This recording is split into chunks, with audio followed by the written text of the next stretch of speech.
میگویند که وقتی سال 1951 استاد صدرالدین عینی پرزیدنت اکادمی علم‌های تاجیکستان تعیین شدند، برای زندگی دائمی به تاجیکستان به شهر دوشنبه آمدند. سراول برای استاد عینی میگویند که یک خانه با حشمت و زیبا و بسیار حجره‌گه تقدیم کردند، ولی استاد عینی این خانه را قبول نکردند. آن کس میخواستند که یک خانه ساده‌تر داشته باشند و همین خانه برای زندگی استاد صدرالدین عینی انتخاب گردید و تا آخر حیات محض در همین جا زندگی کردند. حالا با گذشت زمان این خانه به آثارخانه ادبی استاد صدرالدین عینی تبدیل داده شد و در داخل این آثارخانه لباس ها، اشیاها و آن چیزی که به استاد صدرالدین عینی مربوط است نگاه داشته می شود و ما آمدیم که در برنامه میگویند که یکم سیر این خانه کنیم، با همان اشیاها، با اون چیزایی که در اینجا نگاه داشته می شود آشنایی پیدا کنیم. با ما می رویم. قدم زدن در مکانی که سردفتر ادبیات معاصر تاجیک ابر استاد صدرالدین عینی زندگی کرده است هیجان بخش و جالب است. میگویند که صدرالدین عینی در دوام حیات خود در 3 شهر زندگی کرده است: شهر بخارا، شهر سمرقند و بعداً شهر دوشنبه. مکان زندگی استاد عینی در این 3 شهر به آثارخانه تبدیل یافته است. ما با دکتر علم‌های فیلولوژی پروفسور شاهزمان رحمان سری آثارخانه استاد عینی کردیم و وابسته به اشیا و محیط آثارخانه صحبت جالبی هم داشتیم. هر کسی که هوادار استاد عینی است می رود به سمرقند، می تواند که از اونجا دیدن کند، به بخارا اگر رفت می تواند از آثارخانه که در اونجا هست. و در شهر دوشنبه همین خانه حفظ شده است. یک نفر ایجادکار، یک نفری که مثلا خیلی کار زیاد دارد، شکل زندگیش در یک خانه چگونه بود؟ استاد صدرالدین عینی در بخارا تولد شدند. بله. تا سال 1918 در بخارا زندگی کردند. از او مشقت‌های زیادی که کشیدن در یادداشت‌ها نقل شده است. بعدی که 75 چوب خوردن از جانب درباریان امیر، بعد اونا یک مدت میگویند در تاشکند هم زندگی کردند. بعد توابت گرفتن از جانب دختران روس. 6 ماه در تاشکند هم بودند. بعد از همونجا چون که در بخارا زندگی کردن دشوار شد، بعد داملا از تاشکند به سمرقند کوچ می‌بندند. در سمرقند سال 18 آمدن. از سال 1918 تا سال 1951 در سمرقند زندگانی کردند. داملا در سمرقند بسیار با تمام دل و جان از سال 18 تا سال 51 اثرهای بسیار نغز ماندگار خودشان در همین جا نوشتند. و یا گفتند که همین سمرقند برای من بسیار خوش آمد، باد و هوای نغز داشت. بعد من هم در همین جا در یک خانه جای گرفتم که حوالی هم برای خودم معقول آمد.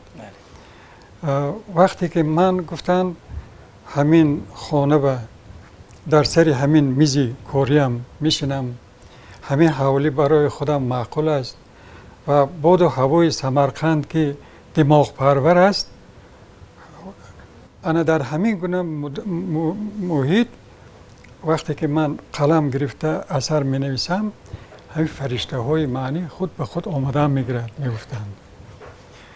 انا دیگر جا اگر من از سمرقند دیگر جا روم، شاید که این فرشته ها من دیگر نیابند، سراغ نکنم، ترک کنم. گفتم انا همین خیر وقتی که سال 1951 در استالین‌آباد اکادمی علم ها ساخته شد، بابا جان غفورов رهبر حکومت جمهوری تاجیکستان خواستند که استاد عینی از سمرقند کوچانده بیارن و به همین اکادمی علم سرور تعیین کنند. میگویند که برای دعوت استاد عینی استاد بابا جان غفوروف چندین ادیبان را فرستادند و برای آمدن استاد عینی راضیگی نمیدادند. استاد عینی از سمرقند گاه در موردهای معین آمد رفت داشتند، لیکن جای مقیمی زیستشان سمرقند بود. استاد غفوروف خواستند که استاد عینی از سمرقند کوچانده بیارند. بعضی نویسنده های رای کردند شاید میرشکر، دیهاتی، استاد لغزاده همین ها رفته باشند. میگویند حکومت جمهوری تاجیکستان شما بستل آباد کوچاندن میخواهند. چی میگویید؟ چه نقشه دارید؟ استاد میگویند که نه، من از سمرقند، من گفتم که سبباش برای چی؟ من از سمرقند به همین سبب ها رفتن نمیتونم، از سمرقند به بستل آباد. بعد خیلی نویسنده ها هم دیگر چیزی نمیگویند، به حال خودشان میمونند. استاد عینی گشته میگویند، بعد استاد دوملا غفوروف میگویند که استاد راضی نشدند. بعد استاد با همون نویسنده هایی که رفته بودند سخت‌تر کرده گپ میزنند، میگویند که ویا همچون پدر ملت شناخته شده است در تاجیکستان. حاضر سری وقت هست که دوملا همچون پدر ملت از سمرقند به دوشنبه انتقال داده گرفته بیاییم. همه خیلی گفتن در کار بود، میگویند. یعنی سال با آهنگ گفتن دوملا غفوروف. بعد این نویسنده ها با رفته همینه با استاد عینی نقل میکنن. استاد عینی این گپایی که شنیدن بعد اندیشه برفته و راضیگی میتین. همین طور استاد صدرالدین عینی ماه اپریل سال 1951 به شهر دوشنبه میآیند. میگویند که برای پیشواز استاد عینی ادیبان و دانشمندان کشور به وکزل راه آهن دوشنبه میروند. از آنجا با ماشین تمغه پبیده که به استاد تحفه شده بود به خانه اش میروند. خانه به ابر استاد عینی پسند نمیآید، چنانه که در بالا گفتیم. ولی انتخاب خانه امروزه نیز خیلی جالب است. بعد از استاد ترزاده میپرسند که خود شما چه خیر خانه دارید؟ من یک حولیچه دارم، 4 حجره دارد. من باید یک همه خیر خانه یابید، این حولی محتشمه یک اداره دولتی تعیین کنید. میگویند. دیگر دوملا اونجا با میبرند با همین ماشین پبیده میشینند. بعد استاد ترزاده و دیگر ادیبان که یک شهر دور میزنند. میگویند استاد همین قسم شمال شهر تماشا میکنند، تو شاید نزدیکی های بدن اساس همین خیلی ها تماشا کرده میبرند. میگویند که استاد همین کدام خانه ای که شما با معقول هست ما همین پولش اندک زیادتر کرده صاحبش بسپریم و راضی میشن، زود خانهشون رو گردونده میتین. این یک دویم کجایی که دلتون میخواد همون جا ما زود خانه ساخته میتیم. میگن اینا گردش کرده میبیاین این کوچه همین طرف های قسمی این طرف شهر کتی میبیاین همین جا میستن، ماشین میستد هم پبیده. بعد نگاه میکنن این طرف نگاه میکنن. حاضر این خیلی خانه ها نبود اون وقت، میدان بود، میدان کلان. همین قسمی حصاروی شهر منظره کلان نغز می نماید. بلندی تب دلش هم موافق آمد. بعد دریا دوشنبه خروشیده رفته ایستادین، باد و هوایش شمال دریا میرسد. همین باد و هوای ورزاب همون خودی همون باد و هوای سمرقند به خاطرشون میبیاره. بعد میگن انا همین جا من و اگر علاج باشد خانه ساخته تید میشه. خانه مردم من به نصیب نمی کند. من به همین خانه چه مثل خانه خودتان استاد ترزاده برین ساخته تید میبین. انا همین جا بعد خانه ساخته می شود. یکی از اتاق‌های جالب و مهم در آثارخانه استاد عینی اتاق نگهداری دستخط‌ها و مکتوب‌های ایشان است. برای ما هم جالب بود که ببینیم در این مکتوب‌ها چی نوشته شده است. اینجا خزینه هست که همه نمونه ها و نسخه های آثار استاد عینی جمع آورده شده است. بیشترش دستخط هستند. اساساً دستخط. همین دستخط های استاد عینی همینجا تشکیل میکنند. میگویند که همین کلیات نو در اساس دستخط ها مثلا بازبینی شد و بعضی ها تحریر کردید، بعضی حرفایی که مثلا در زمان شوروی نشر کردنش، بعضی از مثلا مطلب هایی که اون زمان امکان نداشت دوباره در همین نشر نو احیا شدن.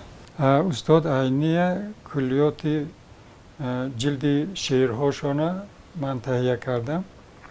1400 مصرع که زمان شوروی بعضی فکرها درباره استالین و درباره انقلاب خواهان پیشین و اون خیلی‌ها اجازه نداده بودن، همونا کنده گرفته شده بود. امیان شعرها، امیان داستانها، همونهای بعد جای دادیم.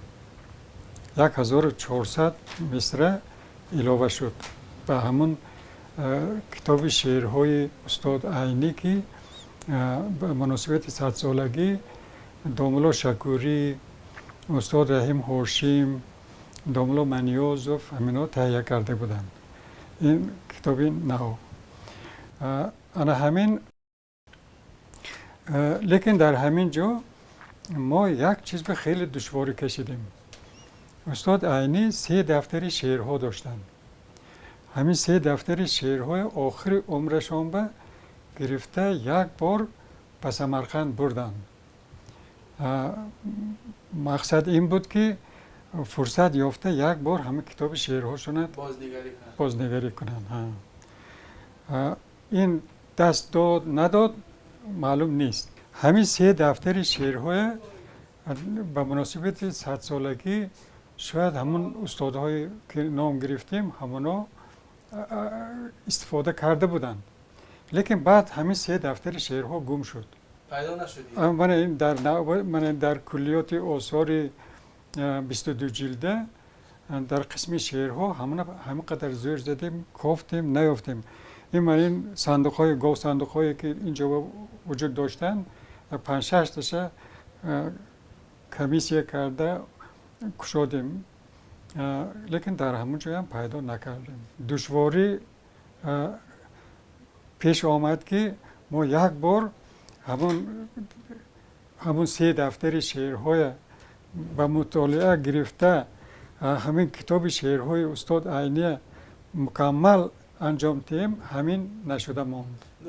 در سمرقند نیستن و فکرش همین شاید که همون اگر داملا شکوری، رحیم هاشم، منیازوف استادان اگر استفاده کرده باشند شاید در دست یکی از همونا مانده باشد. استاد رحیم هاشم که خیلی با این خط استاد بلد بودن که شاگرد بسیار نغز معتبرشان حساب می شدن، ما کوشش کردیم همون خانه اونو پیدا کنیم لیکن نتونستیم، همین ماند. و میگن که استاد عینی اون خط خیلی خوب نداشتن، خطشان اون خط زیبا نبود و حتی در یادداشت‌هایشان چندین بار این را نیز اشاره کردند. خود استاد عینی در یادداشت‌ها میگویند که کتاب احمد دانش نوادر الوقایع به دشواری یافتند. یک نسخه استاد صدر ضیا، پدر استاد محمد جان شکوری به دشواری یافتند و همین چخیر کرده. اگر همین هم گم شود استاد احمد دانش چیز اساسی مهم نمیماند. برای همین از 2 شاگردی که در خانه اونا دستیاری میکردن، عبدالواحد منظم و استاد صدرالدین عینی، اینا جوان بودند. شاید همون وقت 14-15 ساله باشند که از اینا بعد استاد التماس میکنند که همین کتاب استاد احمد دانش کتابت کنند، نوادر الوقایع. اینا 6 تا در یک مدت معین کتابت میکنند، بعد چاپ میشه، چاپ سنگی میکنن. خود استاد همونجا با گفته بودن که خط من اونقدر مثلا کتاب زیب نی، لیکن منظم خط بسیار خوبی نوشت داشتن. بعد اینو میخونن کتاب، اونو مینویسن.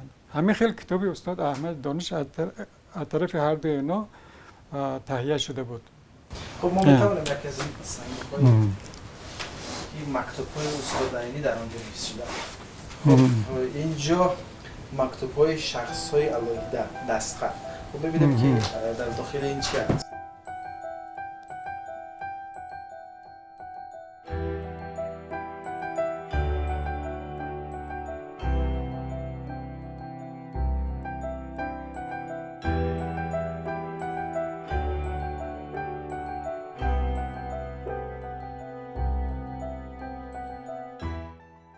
سلام استاد محترم، پیش از همه به شما تشکر بیان میکنم که شما به مکتوب من جواب گردانیدید. من خیلی خجالتمندم که خلاص همین گونه است. یعنی ارتباط های استاد عینی با ادبیات شناس که مثلا در باره یادداشت‌ها اندیشه خودشون رو بیان کردن، همین گونه با یک احترام و فکر میکنم که اینا خیلی منبع‌های علمی معتمد نیست هستند و برای آیندگان نیز خدمت میکنم. سلامت باشید. خلاص مکانی جالب و غیرعادی و معتبر است آثارخانه ادبی استاد عینی. میگویند که هر اشیا و دستخط و کتاب از روزگار پرماجرای صدرالدین عینی قصه میکنند. اینجا پرتفل استاد عینی جزدانشون مور است خطا نکنم. بعضی چیزهای این بخیرم با این آب می نوشتن. اینچه آب می نوشیدن. من این پرتریت خودشان، من این میزی کاریه که همچون پرزیدنت در همین جا میشتن. این در انستیتوت زبان و ادبیات به نام رودکی که اکادمیا در همون جا تشکیل شد، همون جا بود. بعد اینا از اونجا گرفته آوردیم در آثارخانه خود استاد عینی که همینجا باید باشد. سال 1950 استاد میرشکر با جایزه دولتی به نام استالین، اون وقت بعد حکومتی شد، مشرف شدن به روی خط پیشنهاد می شود به مسکو. دوملو یوسف ویساریونوویچ استالین در روی خط از تاجیکستان میرشکر دیده، میگویند همین تاجیک ها یک موسیقی داشتن، ما دیده بودیم، چرا نام اونا نشده است؟ از همونجا شاید تلفن شده است. بعد در قطار استاد میرشکر استاد عینی هم پیشنهاد میکنند. با یادداشت ها همون وقت کتاب یکم و کتاب دوم تهیه شده بود. همین کتاب یکم و دوم حاضر یادداشت ها تمام نشده، با همین مکافات پیشنهاد میکنند. بعد یک باره هم میرشکر هم استاد عینی صاحب همین جایزه میشه. از جانب دیگر طرز زندگی و اشیاهای بازمانده استاد در این آثارخانه از آن درک می‌دهد که ایشان نسبت به ارزش‌های ملی و زندگی سنتی تاجیکانه توجه زیاد داشتند.